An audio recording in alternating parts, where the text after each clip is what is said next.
আমি কিন্তু কোথাও প্রার্থী হই নাই, আর কেন্দ্রীয় সিদ্ধান্ত হবো না, কারণ সারা দেশে আমার সফর করতে হবে।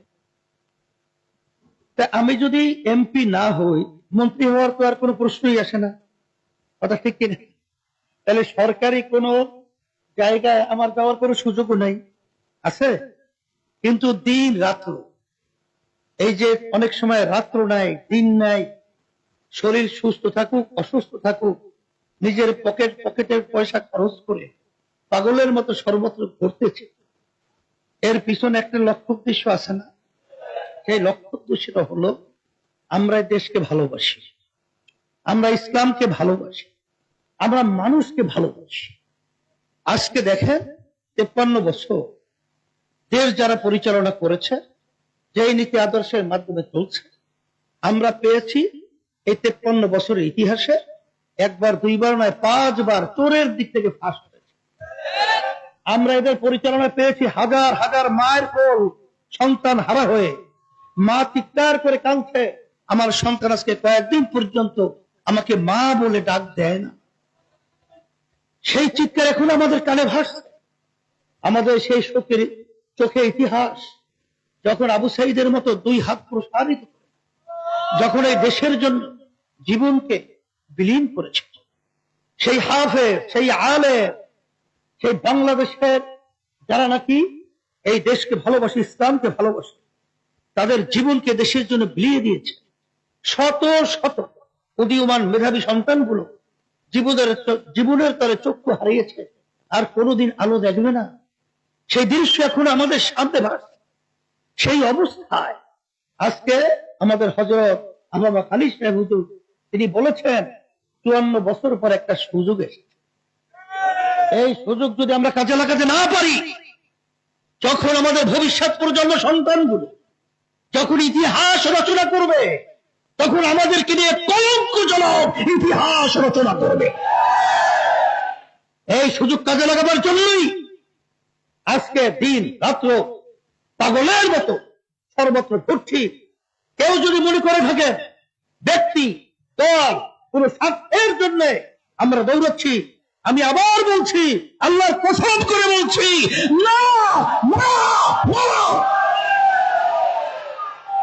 এই জন্য আমি সকলকে আহ্বান জানাচ্ছি, আসেন আজকে যদি আল্লাহ মাফ করুক, আমাদের দেখা দৃষ্টিতে আমরা যারা দেখছি, যদি বিগত দিনের যারা দেশ পরিচালনা করেছে, এখন তারা নতুন ভাবে আবার দেশ পরিচালনা করার জন্য তারা পাগলের মতো হয়ে, গ্রামে একটা কথা আছে, অর্ধ পাগল এখন ফুল পাগলের আর 1 ডিগ্রি যদি দেন তার চেয়ে বড় পাগল।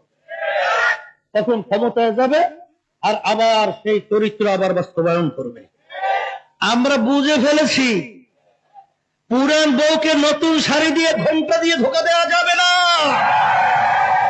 কারণ যখন ওই ঘোমটা আবার উঠাবে, দেখবে সেই পুরান বউ তো আমাদের সামনে নতুন শাড়ি।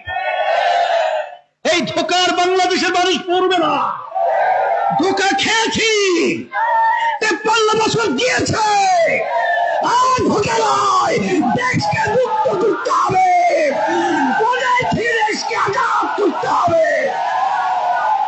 এই লক্ষ্যে পরিষ্কার ভাবে ঘোষণা করছি যে আজকে আমরা যারা দেখেছি, সংক্ষেপ কথা হলো এতটুকুই। শোনেন শোনেন, কথা শোনেন, কথা তো বলেই যেতে হবে।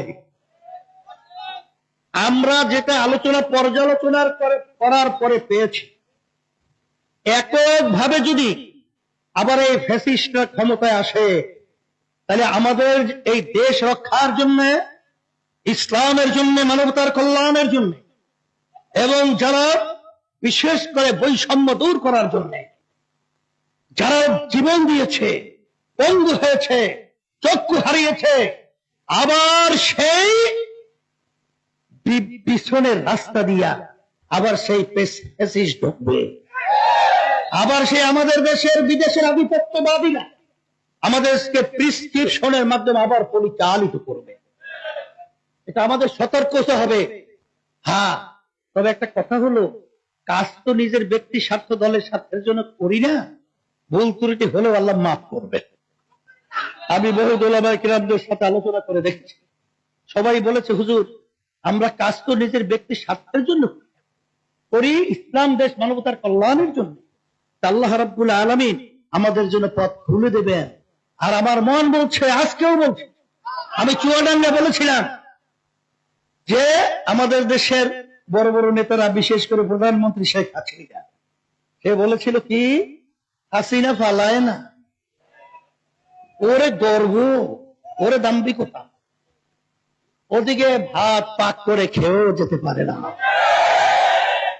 তাহলে বুঝা গেল আল্লাহর মাইর আলমের বাহির, কথা ঠিক কিনা? আল্লাহ রাব্বুল আলামিন এক জালেম এক ফ্যাসিস্টকে তাড়িয়ে আবার আমাদের উপরে আল্লাহ সেই জালেম ফ্যাসিস্ট চাঁদাবাজ চাপিয়ে দেবে, এটা আমার মন বলছে না। আমাদের দেশে রাও হবে, বাংলাদেশ মুক্ত হবে, এই দেশের স্বাধীন পতাকা বাংলার জমিন দিন হবে, এই আশাবাদ ব্যক্ত রেখে সকল ধন্যবাদ জানিয়ে দোয়া করে আলোচনা শেষ করছি। আসসালামু আলাইকুম রহমতুল্লাহ। প্রিয় দর্শক শ্রোতা, ইমরান ইসলামিক লেকচার ইউটিউব চ্যানেলে আপনাদের সবাইকে স্বাগতম। ইতিমধ্যে আপনারা যে ভিডিওটি দেখেছেন, অবশ্যই ভিডিওটি দেখে বুঝতে পেরেছেন চরমোনাই পীর তিনি কিন্তু বলেছেন যে কোথাও তিনি এমপি প্রার্থী হবেন না, হই না এবং হবেও না। কেন হবে না আপনারা কিন্তু ভিডিওটির ভিতরে সব কিছু বুঝতে পেরেছেন।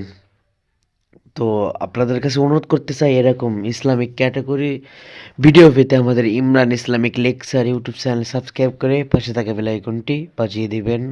আমাদের সাথেই থাকবেন। আল্লাহ হাফেজ।